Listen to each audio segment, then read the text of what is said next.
fait un stage d'1 an chez Nike et j'ai travaillé sur l'intégration de contenu vidéo sur l'application mobile. Donc lui, comment il s'est retrouvé chez Nike et pourquoi il a été chez Nike? C'est quand même... Quand on nous ferme la porte, il faut passer par la fenêtre.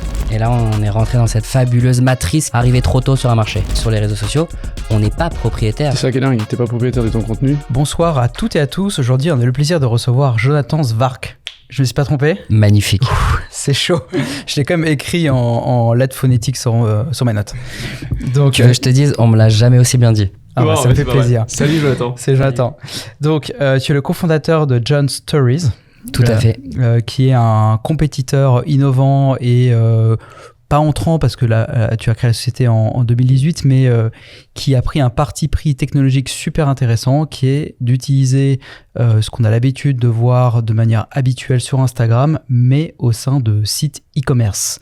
Donc, on va en parler, mais l'idée, c'est que au lieu de consommer un produit comme une fiche classique, comme on peut voir habituellement, donc une photo, une personne qui présente un produit, eh bien, on voit l'utilisation de ce produit dans une story Instagram, ce qui est plus habituel, plus sympa et qui permet de augmenter la conversion de ces produits. Donc, quelques chiffres pour nos auditeurs et les personnes sur YouTube. Je sais que vous êtes nombreux maintenant. Vous avez 200 clients aujourd'hui avec des marques qui sont très connues comme L'Oréal, Carrefour ou M6. Et un chiffre qui est super intéressant, on en parlait juste avant, il y a 2 millions de vues par mois, j'ai mis ça, 2 millions de vues par mois sur les stories, sur les sites des clients qui vous achètent. Exactement. Donc, c'est assez impressionnant. Et vous êtes accompagné par 2 fonds de Ventures Capital, un fonds français qui s'appelle Xange et un fonds anglais qui s'appelle Seedcamp. Très très bien résumé. Bienvenue. Merci beaucoup. Bienvenue, et peut-être pour nos auditeurs, on a Margot aujourd'hui, on a Juju qui nous a fait faux bon, qui est resté dans le sud. Pas fiable. Pas fiable, il a peur du mauvais temps. Et donc, j'essaierai de lui faire honneur. Voilà, donc on est content. Ça, à mon avis, ce sera mieux en anglais. Mais, on verra, oui, exactement. Donc Margot, qui en fait en backstage est la chef de projet du podcast et qui prépare toute l'émission avec nous. Et du coup, on est très content de l'avoir. Voilà, et puis vous pourrez aller bientôt voir notre site là, sur lequel on va mettre un peu plus de contenu. Allez-y. Ouais, c'est toi qui as bossé là-dessus. Bah ouais, carrément. C'est quoi le site? Tu peux faire la pub? Method2Scale.com. Ouais, et sur lequel on est en train de mettre aussi nos anciens podcasts avec en fait les thématiques qu'on a pu aborder. On est en train de classer tout avec ça. Le tri et tout, ça va être bien. Génial. Ça va être bien. Allez, donc, on y va. On y va. Donc, le podcast, il se déroule en 3 parties. La première qui est les débuts, en fait, les 0 to 1. C'est un business qui est super étonnant, surprenant, donc on a envie de t'entendre.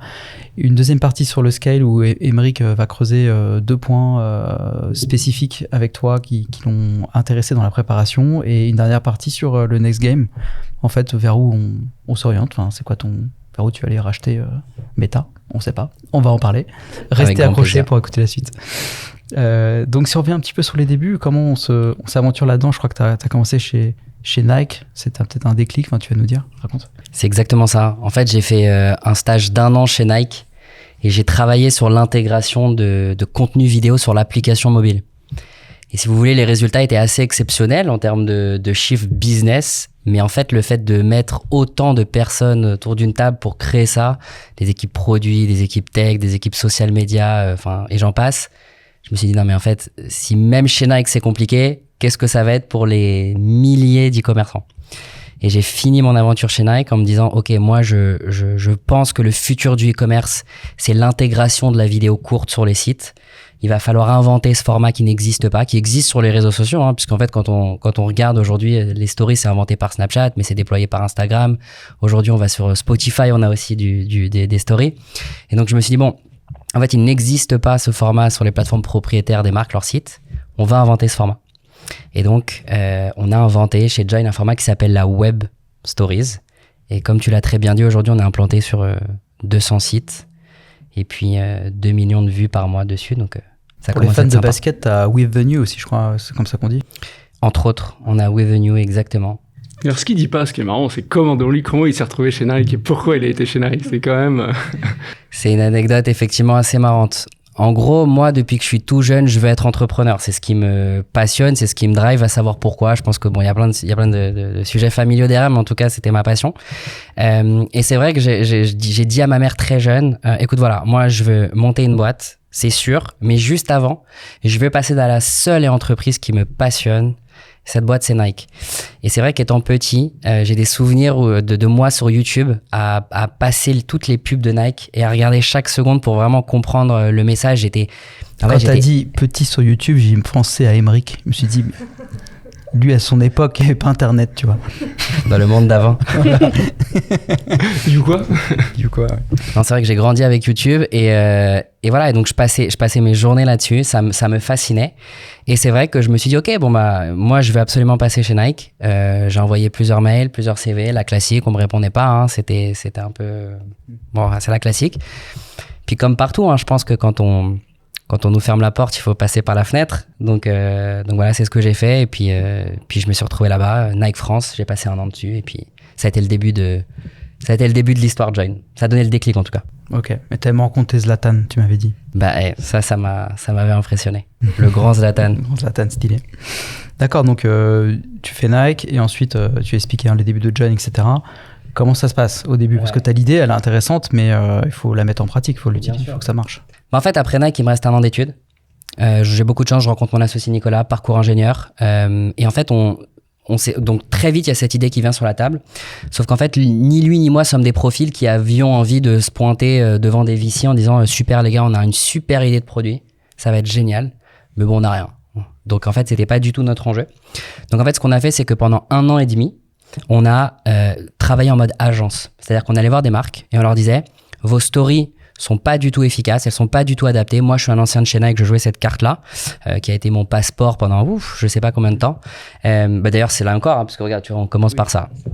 Finalement, putain, ça m'a tenu 10 ans. Et donc, en fait, j'allais les voir en leur disant, vos stories sont pas efficaces, laissez-nous vous en faire. Et en fait, on a créé beaucoup de contenu, comme une agence vraiment pour des marques.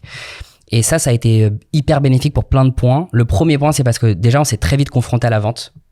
En fait, on a tout de suite vendu day one. Il n'y avait pas de sujet pour nous. Deuxième point, c'est que ça nous a appris à faire du contenu vertical. Donc, on était vraiment, il fallait créer du contenu vertical, donc fallait le faire. Et puis 3, ça nous a permis d'engranger de la trésor. C'est un super enseignement parce que tu te rappelles, Chloé chez Mesetis nous avait dit que pareil, elle avait monté son soft pour les architectes, mais qu'avant elle avait commencé dans un cabinet d'architectes en fait à faire du service pour avoir de la trésor, bien comprendre le métier et du coup ça te fait un argument en fait, un argument de vente. Mais bien sûr. Et puis franchement, se confronter en fait au client, qu'est-ce qu'il y a de plus vrai que ça finalement? D'arriver, d'aller chercher un rendez-vous, d'être bon au rendez-vous, de convaincre, tout ça finalement c'est ce qu'on a au quotidien après quand on a une boîte et quand on gère du moins cette partie business. Donc je pense que ça m'a effectivement beaucoup appris, ça m'a mis tout de suite dans le bain. Et ça a duré combien de temps du coup? Ça a duré 1 an et demi cette phase-là. Et le Covid est arrivé, on a eu assez de trésor pour recruter nos 2 premiers ingénieurs qui sont toujours le Covid ou à sortie du Covid. Non, pendant le Covid. En fait, pendant le Covid, on a vraiment développé la première bêta de Join, le MVP de Join, avec nos 2 premiers employés, Loïc et Dimitri, que je salue, qui sont toujours aujourd'hui dans la société. Et en fait, du coup, sorti du Covid, septembre 2020, on sort le produit. Donc, on fait ce switch d'agence à product. Et puis là, on est rentré dans cette phase de super, maintenant, on a un format qu'on a inventé que personne ne connaît. Et là, on est rentré dans cette fabuleuse matrice qui est arriver trop tôt sur un marché. Ouais, ça on va en parler parce que c'est sympa. Tes premiers clients, on aime bien savoir là, tes premiers clients. Comment tu les trouves, c'est qui, qu'est-ce qu'ils achètent? Alors en fait, les premiers clients, je me suis très vite dit, il faut que je capitalise sur le réseau de mes 2 écoles, c'est-à-dire l'ESCP et Dauphine. Et donc en fait, pendant le Covid, pendant que le produit était en train d'être construit, j'utilisais un software vraiment de cadence email LinkedIn. Et en fait, j'envoyais à tous les alumni Dauphine, enfin tous les alumni, beaucoup d'alumni Dauphine et ESCP, en leur disant salut les amis, j'ai un projet de fin d'études, est-ce qu'on peut se parler? Julien Masson l'a pas reçu celui-là. Ben tu ne sais pas. Faudrait regarder dans ses mails. Il a peut-être déjà hacké la boîte de...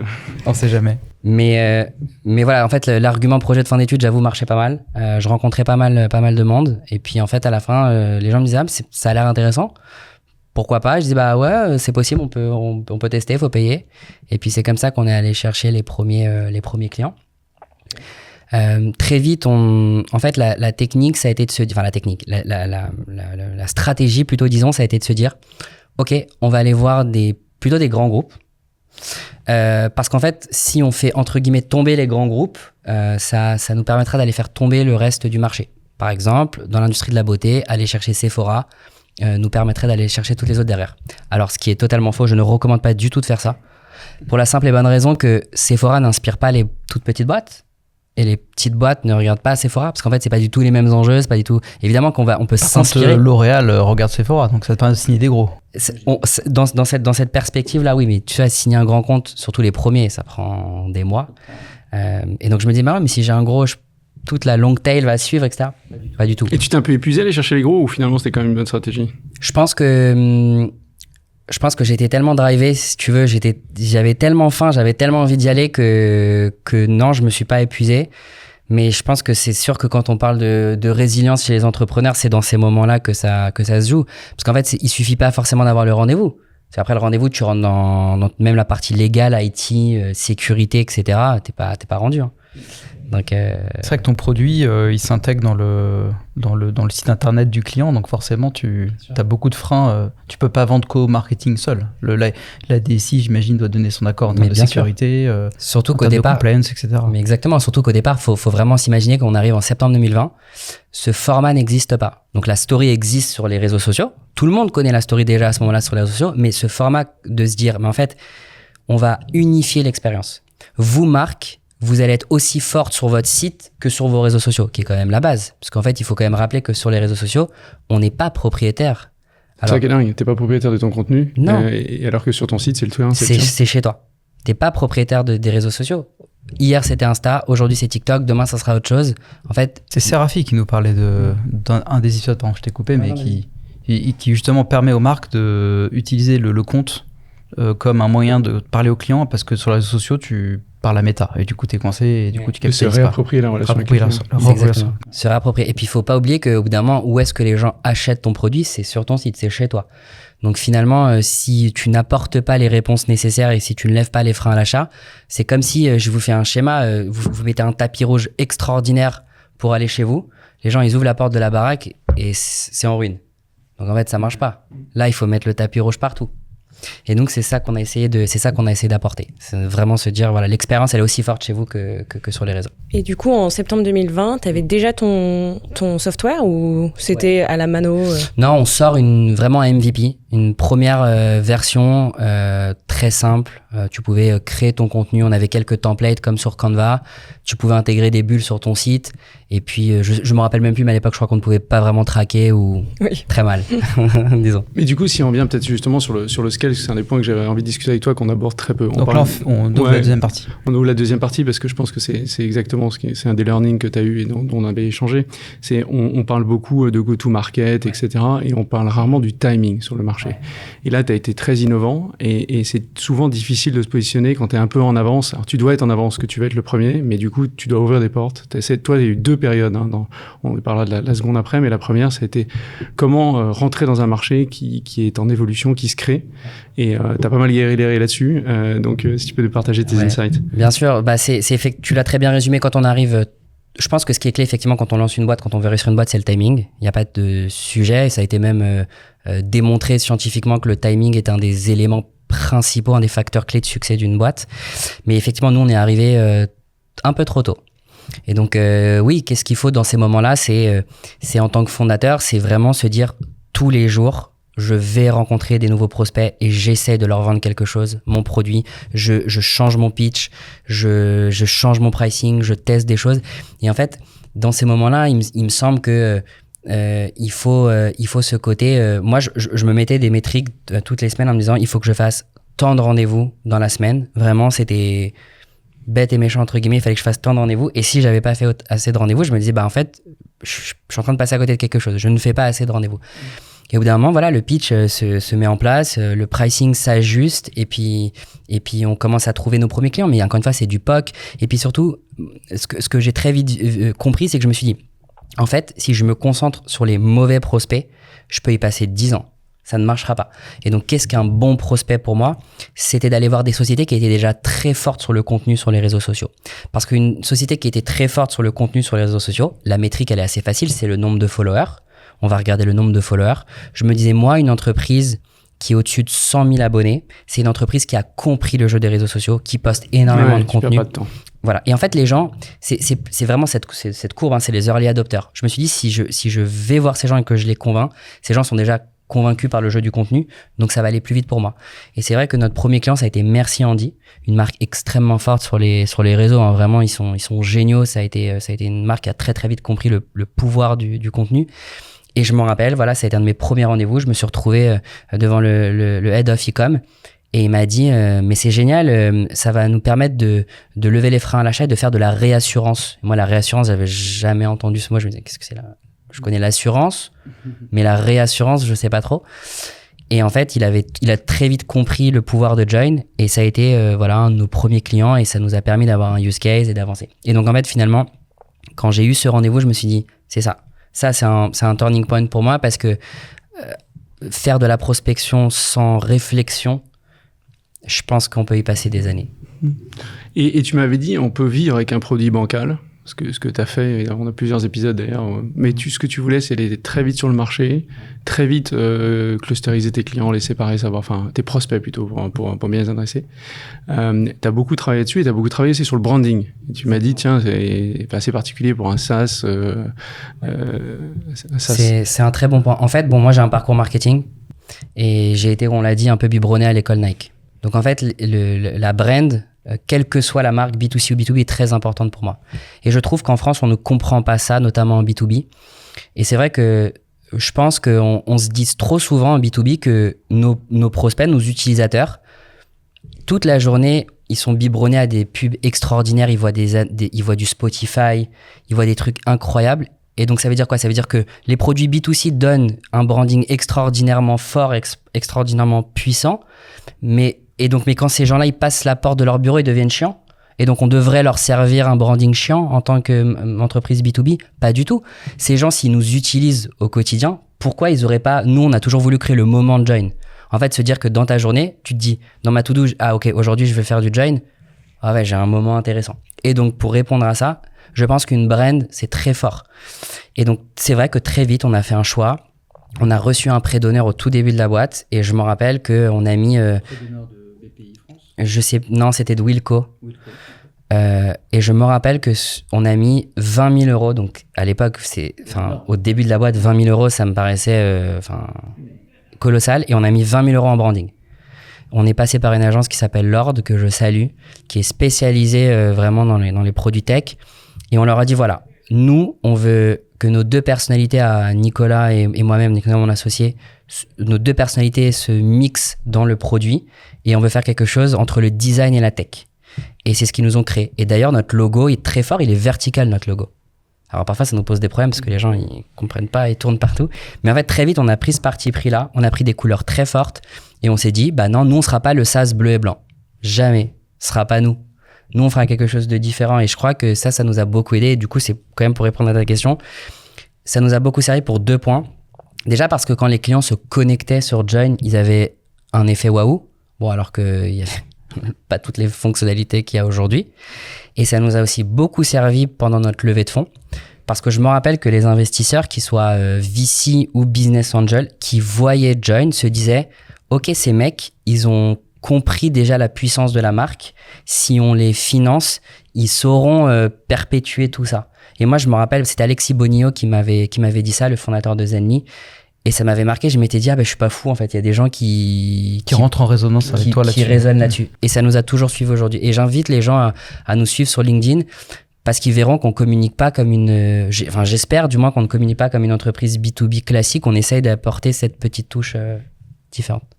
On avait échangé aussi un mot qui ça m'avait beaucoup plu parce qu'on parle, évidemment, on a toujours l'impression que c'est assez facile, etc. Mais tu as eu un moment dur là, pendant 2 ans, justement, tu es en avance du marché, il faut trouver ton marché, il faut que ton produit trouve ses clients. Faut pas se désespérer. Donc, t'étais acharné et t'as continué. Et tu m'as dit, ce qui était important, c'était de savoir lire les signaux faibles, de savoir à quel moment ça prenait ou pas. T'as beaucoup travaillé avec tes early adopters. Mais je trouve que c'est pas facile de savoir quand est-ce qu'il faut pas se désespérer et il faut pas voir un faux signe. Et comment t'as vécu ça? Ouais, c'est un très bon point. Je pense qu'on peut effectivement passer des années à se dire, mais ça va arriver, ça va arriver, ça va arriver. Et en fait, ça vient jamais. Donc nous, très vite, on s'est dit, bon, En fait, il faut qu'on arrive à avoir des chiffres, à montrer un ROI sur nos stories, tout simplement. Parce que c'est bien beau de dire en théorie, on va lever les freins à l'achat, vous allez humaniser votre site, les gens vont consommer de la vidéo et donc du coup vont plus acheter derrière, mais il fallait le prouver. Ça reste une intuition. Et donc en fait, dans nos investisseurs, on a fait rentrer AB Testi, le fondateur d'AB Testi, les 2 fondateurs d'AB Testi, dont Rémi Aubert que je salue, parce que je me suis dit très vite, ok, il va nous falloir cette compétence d'AB testing parce que ça va nous permettre d'aller chercher de la data. Et du coup, c'est ce qu'on a fait. Et c'est vrai que, alors, est-ce qu'on peut appeler ça des signaux faibles? Mais du moins, quand on avait des A/B testing positifs, je me disais, en fait, on est dans le vrai. Parce qu'avec ces A/B tests-là, c'est le marché qui parle, c'est les clients qui parlent. Je veux dire, à un moment donné, tu augmentes ton taux de conversion, ton add to cart, ton taux de rebond qui diminue. En fait, ça, c'est des signaux qui parlent pas.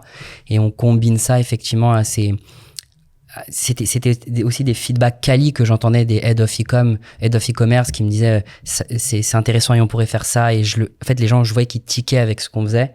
Et en fait, c'est la combinaison de cette data-là et des retours quali que j'avais de mes prospects qui ont fait que.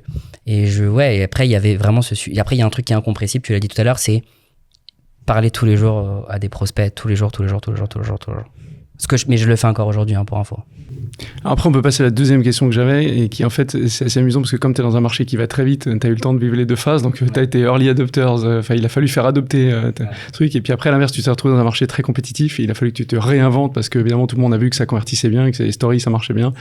Et là, tu as dû rebasculer, te réinventer. Donc, il faut que tu bouges pour que rien ne change. Donc, raconte-nous un peu cette période-là. En fait, c'est assez fou à vivre, pour être franc, de voir la transition de son marché. C'est assez étonnant. Et effectivement, on est passé de ce marché, moi que j'appelle d'éducation, pour éduquer ses prospects, pourquoi tu fais ça, qu'est-ce que ça va lui apporter, à ce marché de compétition où effectivement, tu l'as dit, tu as de plus en plus de concurrents qui viennent et qui font la même chose que toi. Alors, la même chose que toi en apparence. Nous, aujourd'hui, c'est vrai qu'on a vu ce changement depuis 12 mois, je dirais. Donc c'est assez récent quand même, on se parle pas de quelque chose qui a 10 ans, mais depuis 12 mois, on voit ce marché qui change. Alors pour plusieurs raisons, déjà les demandes entrantes, ça c'est quand même fou d'avoir des demandes de démo qui arrivent tous les jours, avec des gens qui ont des projets clairs et structurés, qui ont même maquetté leur prochaine évolution de site avec du Join. Donc ça fait plaisir, ça. C'est extraordinaire. Tu deviens un standard, en fait. Je sais pas si on devient un standard, mais... Quand t'es dans la maquette, quelque part, tu l'es, en fait. Ouais. Moi, je me suis toujours dit, le jour où on win, c'est effectivement quand on demande à un e-commerçant, c'est quoi ta bucket list pour créer ton site. Il faut qu'ils disent, je me mets sur Shopify, j'ai le paiement 3 fois avec, Alma, par exemple, et j'ai du Join. Ouais, si j'ai ça, je serais content. Et donc, pour continuer de répondre à ta question, oui, c'est vrai que la compétition, après, on la voit avec le nombre de concurrents qui arrivent sur le marché. Et donc, il y en a de plus en plus. Honnêtement, on a aujourd'hui un concurrent qui pop tous les mois et demi, qui font en apparence, comme je disais, la même chose que nous. Et il y a même des concurrents. Mais d'ailleurs, moi, j'adore la concurrence. Je suis très compétiteur de base et je pense qu'il n'y a que du positif à la concurrence. Ça tire les équipes commerciales. Moi, ça me challenge énormément parce que je veux continuer à rester en avance. Et il n'y a rien de plus que j'apprécie. En ce moment, je vois mes concurrents sur LinkedIn qui disent, même dans leur bio LinkedIn, on vend des stories pas cher. Parce qu'en fait, ils nous prennent pour ce produit un peu premium, mais voilà, ça me drive. Donc voilà, maintenant, il faut se battre contre la concurrence, il faut toujours innover sur notre produit. Comment tu fais, justement? J'ai retenu 3 choses, moi, de notre discussion. La première, tu m'avais parlé d'apporter du contenu à des prospects. Oui. Ça, c'était un point important avec toi. Hacker le commercial, ouais. Et se différencier sur le produit pour avoir vraiment des retours. Tu peux nous développer un peu ça? Ouais, bien sûr. La partie contenu, effectivement, premier point extrêmement important. Nous, on vend un produit qui te permet, justement, en tant que marque, de mieux déployer ton contenu sur ton site e-commerce. On serait quand même les cordonniers les plus mal chaussés si on faisait pas du contenu.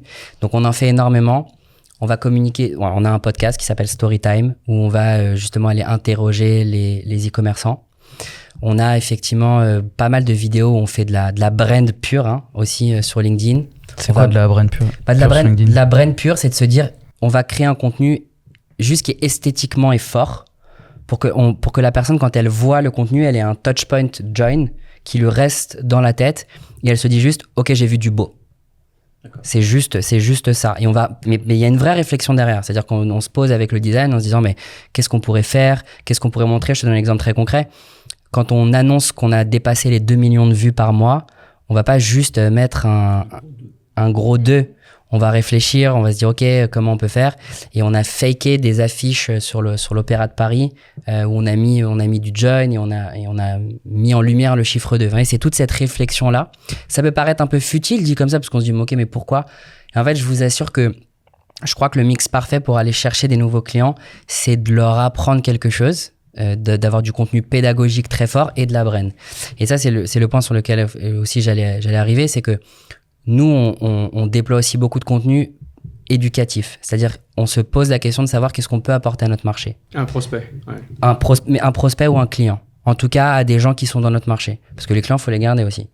Et donc, en fait, la question qu'on se pose, on a vachement réfléchi en se disant, mais nous, on est légitime de parler sur quoi? De créer du contenu sur quoi? Parce que c'est bien beau de dire qu'il faut créer du contenu, mais sur quoi, en fait? Et on se rend compte que chez Join, on arrive, si vous voulez, à servir des marques, With the New, NV Gallery, Les Secrets de Loli, Vichy, Lancôme, peu importe, des marques qui veulent servir les nouvelles générations. Génération Y, génération Z et même génération Alpha. Et nous, on est cet outil qui leur permet de faire en quelque sorte ça sur leur site e-commerce. Et on parle à toutes ces marques-là.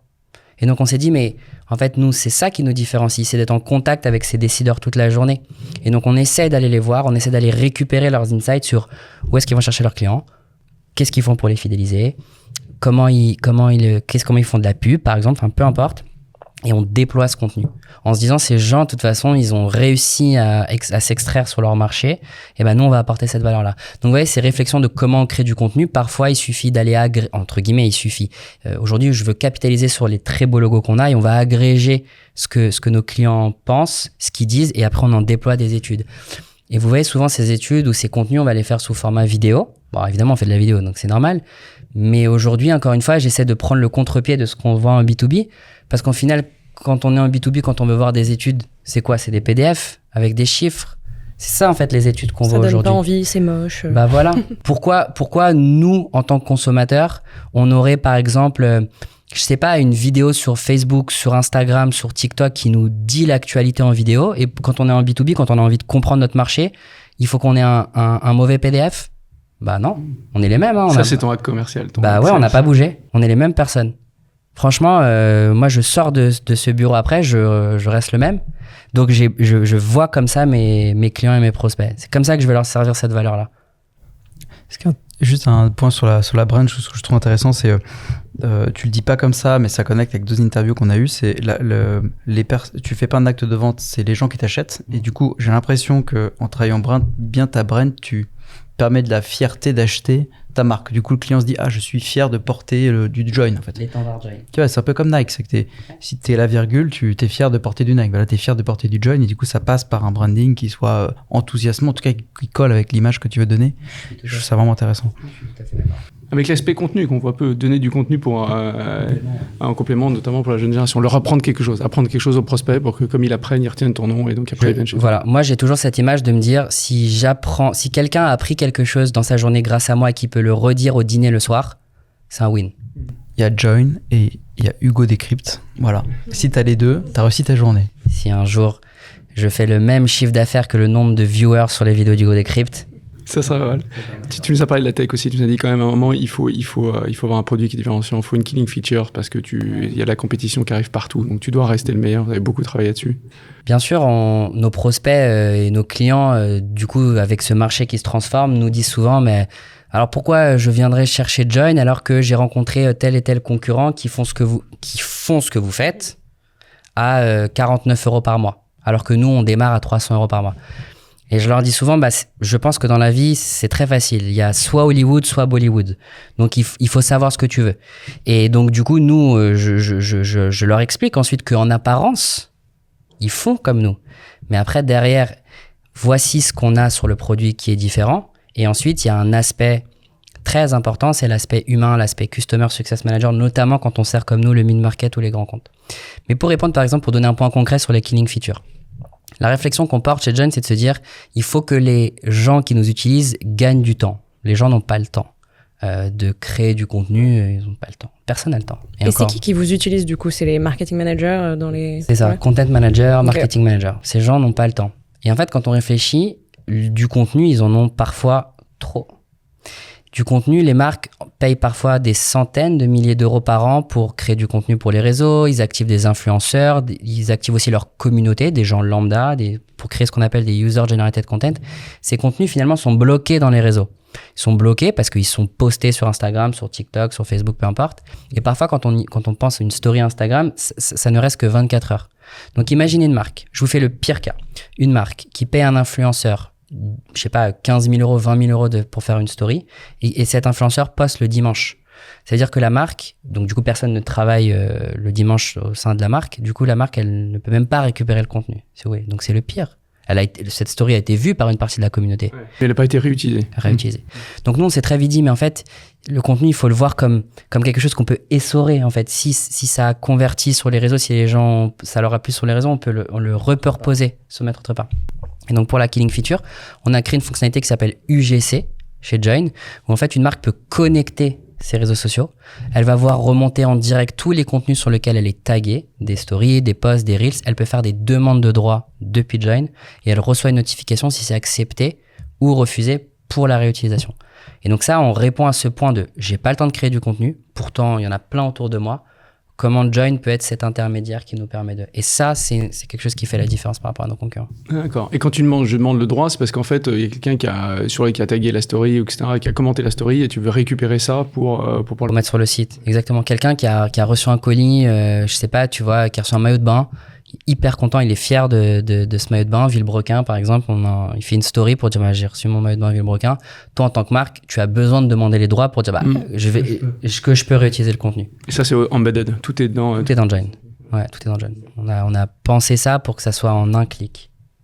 Intéressant. Ouais, tu veux peut-être synthétiser. Peut-être que ça ouvre sur la dernière partie en fait. Ouais, bien sûr. J'ai retenu quelques petites choses. J'ai pris des notes pour essayer de faire mieux que Julien Masson. C'est pas dur, hein, parce que j'ai beaucoup de plaintes là-dessus. Et ce que je trouve très cool, c'est que donc ça a été une question de timing. Donc il a été hyper difficile pour toi d'apprendre justement à être innovant, etc.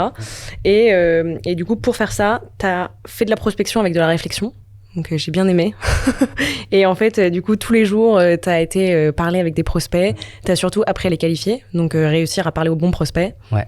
Donc ça, trop intéressant.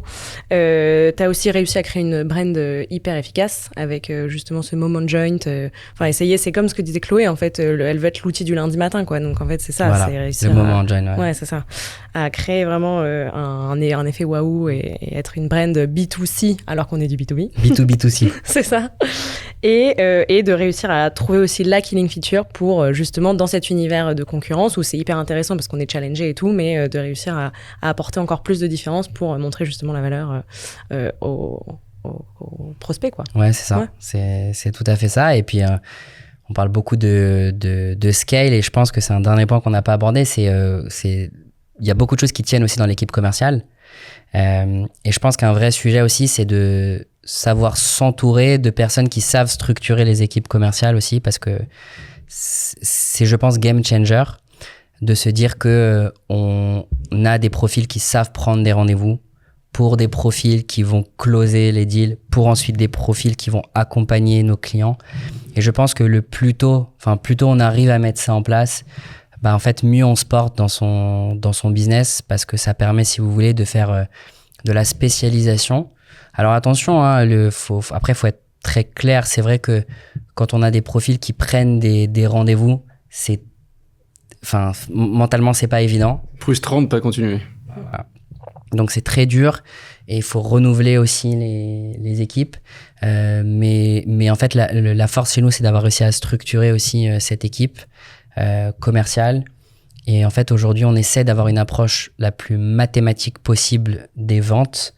Et je pense que c'est ce qui nous aide aussi beaucoup aujourd'hui, de se dire que bien sûr que chaque commercial a un chiffre d'affaires à faire. Ça, c'est la finalité, si vous voulez. C'est comment on va sous-objectiver chaque commercial et trouver, si vous voulez, les facteurs qui rapprochent le deal d'une signature. Et pour être très concret, parce que je pense que ça peut apporter de la valeur, nous, on a réfléchi chez John à se dire quelles sont les 2 choses clés qui nous font signer un deal. Et ces 2 choses clés, elles sont rencontrer le décideur. Alors ça peut paraître un peu bête, mais souvent on va parler à un champion, à un utilisateur. On ne rencontre pas le décideur. On pense que notre champion va bien porter notre message auprès du décideur. Aujourd'hui, nous, les deals sont bloqués dans le CRM s'il n'y a pas de rencontre décideur. C'est-à-dire que c'est un impondérable. Et le deuxième élément qui vient en résonance avec tout ce qu'on s'est dit, c'est on veut que les prospects testent Join. Donc, on ouvre en free trial pendant 1 semaine le produit pour justement cet effet waouh. Et en fait, c'est la combinaison des 2 qui fait, la majorité des cas, attention, il y a toujours, qui fait signer le deal. Et je pense que c'est hyper important de se questionner dans son process commercial, de se dire quels sont les éléments structurants qui font avancer mon deal pour la signature. Et ça a été, une fois qu'on l'a mis en place chez Join, j'avoue que ça nous a beaucoup aidé aussi à... Et c'est ce que je trouve très fort, parce qu'on parle toujours des produits de la tech, produits, etc. Et ce que j'adore, c'est que en fait, tu as fait le minimum, tu as fait le produit minimum, c'était déjà innovant, etc. Mais tu nous as dit, je peux vivre avec une techno bancale. Et en revanche, tu t'es discipliné, tu t'es structuré sur la vente. Et je pense que dans certaines boîtes aujourd'hui, tu as pris un peu l'approche inverse du marché qui était je veux très produit, puis après il faut arriver à changer toutes les équipes et à basculer sur du commercial. Je crois, pour être très franc, je crois pas au product-led growth. Je crois pas du tout à ça. Je crois pas à une approche 100% marketing qui apporterait des gens qui vont monter sur le produit, utiliser le produit tout seul et que par magie, en fait, si on injecte plus de marketing derrière, il y aura... Ouais, tu peux avoir un peu de Notion, etc. qui l'ont fait, mais ça reste à la marge, quoi. Évidemment. Il y a toujours des contre-exemples. J'essaie plutôt de me baser sur le référentiel français ou européen en me disant... mais j'essaie de chercher des boîtes. Même à un moment donné, on a testé cette approche. On a testé l'approche Product-led Growth en se disant on va injecter beaucoup d'ads, on va faire venir des gens sur notre site, ils vont pouvoir faire un free trial. Et en fait, les gens, à un moment donné, pendant 2 quarters, pendant 6 mois chez Join, ils avaient la possibilité de faire un free trial ou une demande de démo. Dites-vous qu'on closait beaucoup plus les deals qui faisaient une demande de démo qu'un free trial. C'est quand même dingue. On se dit, mais attends, en fait, les gens, ils parlent pas à des commerciaux, ils sont tranquilles, ils testent le produit, et en fait, on signait pas ces gens. Après, il y a plein d'explications qui font que, mais c'est là où je crois que dans la tech, il faut arrêter de penser que tout se fait sur le produit. Non, il faut aussi qu'il y ait une super équipe de vente derrière qui accompagne la signature. Et donc, du coup, demande de démo, un sales qui t'appelle, et puis on rentre dans un process. Et très structuré. Ouais. On essaye. Je pense qu'il y a des boîtes bien plus structurées, mais il y en a aussi des beaucoup moins, et j'essaie de tendre vers une structure la plus poussée possible. Finalement, c'est quoi ton endgame, en fait ? Tu t'es posé la question ? Je suis hyper animé par le fait de me dire que la story, c'est comme un emoji. C'est compréhensible par tout le monde, dans toutes les langues et dans tous les pays. Et donc, du coup, j'aimerais vraiment me dire que Join aide des milliers de marques. Aujourd'hui, on a 200 marques dans 25 pays à peu près. Je pense qu'on a fait 1%. Parce qu'en fait, on faisait la dernière fois le calcul avec l'équipe. Il y a un classement des 100 marques beauté les plus fortes sur Instagram. On n'a que 13%. Bon, j'ai dit au CS ce qu'il nous reste à faire. Ok, clair. Si on s'intéresse un petit peu à toi en perso, tu fais des choses, je sais pas, pour garder un esprit de fraîcheur, pour toujours regarder les bonnes décisions et avoir la pêche. Là, je vois ta bonne mine quand même. J'ai bonne mine. Plusieurs choses. Je fais beaucoup de sport. C'est ma façon à moi de me sortir la tête de la pression et de me dépasser, d'aller chercher aussi de la perf dans le sport. Puis surtout, à côté moi de Join, j'encourage vachement les gens à avoir des side projects. Je pense que ça nourrit énormément l'esprit, quel qu'il soit. Moi, j'ai une fondation à côté de Join qui s'appelle Yakar, qui vient en aide à 500 enfants au Sénégal, dans la banlieue de Dakar. Et c'est une fondation que j'ai créée il y a 4 ans. Et je reviens du Sénégal la semaine dernière où on a inauguré notre première école qu'on a construite. Je suis très fier parce que ça va donner accès à l'éducation à 300 enfants. C'est vraiment des orphelins, des enfants qui n'ont pas d'acte de naissance ou des enfants qui ont été rejetés du système scolaire. Et le lien que je peux faire avec Join, parce que ça me paraît important, c'est que depuis le jour 1 de la fondation, on a créé du contenu. Mais les gens peuvent aller voir sur le compte Instagram qui s'appelle Yakar Project. J'ai très tôt investi sur le contenu pour faire connaître ce qu'on faisait et pour toucher les jeunes, parce que je me suis dit, mais en fait, il y a des gens qui font des choses exceptionnelles dans les associations, vraiment. Mais ils pensent qu'avec leur mauvais téléphone et leurs mauvaises photos, les gens vont faire plus de dons. Ça donne pas envie aux gens. Alors que quand on investit sur le contenu, et ça, il faut un peu changer le mindset parce qu'il faut se dire, attends, en fait, si je mets 1 000 euros sur le contenu là, c'est 1 000 euros en moins. Ça veut dire que c'est peut-être, 500 cahiers en moins ou un sanitaire en moins. Alors oui, ça l'est, mais en fait, on se rend pas compte de peut-être que demain, on va récolter 15, 20, 30 000 euros en plus grâce à ça, si je schématise. Et donc voilà, donc j'encourage les gens à aller regarder ça. On sort d'ailleurs le documentaire sur l'école, parce que on a fait un documentaire et des photos. Une vidéo verticale en story qui sort la semaine prochaine. Donc voilà, ça fera, enfin pour les gens qui nous écoutent, on est en juin 2024, donc ça sortira dans ces eaux-là. Et voilà, donc ça, Yakar, c'est pour répondre à la question, ça me permet de garder effectivement cette fraîcheur, ça me permet de réfléchir à d'autres choses. Et puis voilà, c'est ce qui me permet d'être complet, d'être épanoui complet, je dirais. Ok, super inspirant, super intéressant et bravo. Une deuxième question, c'est qui tu aimerais inviter dans le podcast, à qui tu peux passer un coup de fil et qui puisse... Il nous file les 06. Il nous file les 06 ou le 07. Bah, je dirais qu'il faudrait inviter Sacha Lazimi, qui est le CEO de Yubo. Yubo n'est pas très connu en France, pourtant c'est une des social apps les plus connues aux US. Yubo permet de faire des lives vraiment mais destinés aux 13-17, mais vraiment comme je vous ai dit dans les pays anglo-saxons. Et c'est exceptionnel ce qu'ils font parce que ils ont plus de 40 millions d'utilisateurs. Ils ont réussi à craquer un peu ce jeu de créer des applications sociales. Là, en plus, il y a eu le rachat très récemment de Biril par Vodoo. Et en fait, je pense qu'il y a très peu d'équipes, très peu de cofondateurs qui ont réussi à créer ces équipes. Moi, c'est facile, je fais du SaaS B2B, il y en a plein. Eux, il y en a très peu. Et c'est assez génial parce qu'ils ont à la fois réussi à créer une communauté qui est gigantesque, on se parle de millions d'utilisateurs, de monétiser cette communauté sans passer par la pub. Et donc, je pense que c'est génial. Lui et son équipe sont vraiment brillants. Ok, on va te suivre pour avoir le commit de ta part. C'est cool, merci. Et une dernière question, tu as un livre que tu lis en ce moment ou qui t'a marqué et que tu penses qu'un entrepreneur ou quelqu'un qui nous écoute aurait envie de lire? C'est un très bon point. Je réfléchis à un livre.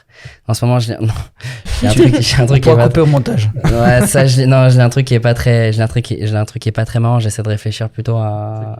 Je vais peut-être être un peu polémique, mais j'ai regardé très récemment une vidéo sur MyCanal qui réexpliquait les origines du conflit israélo-palestinien.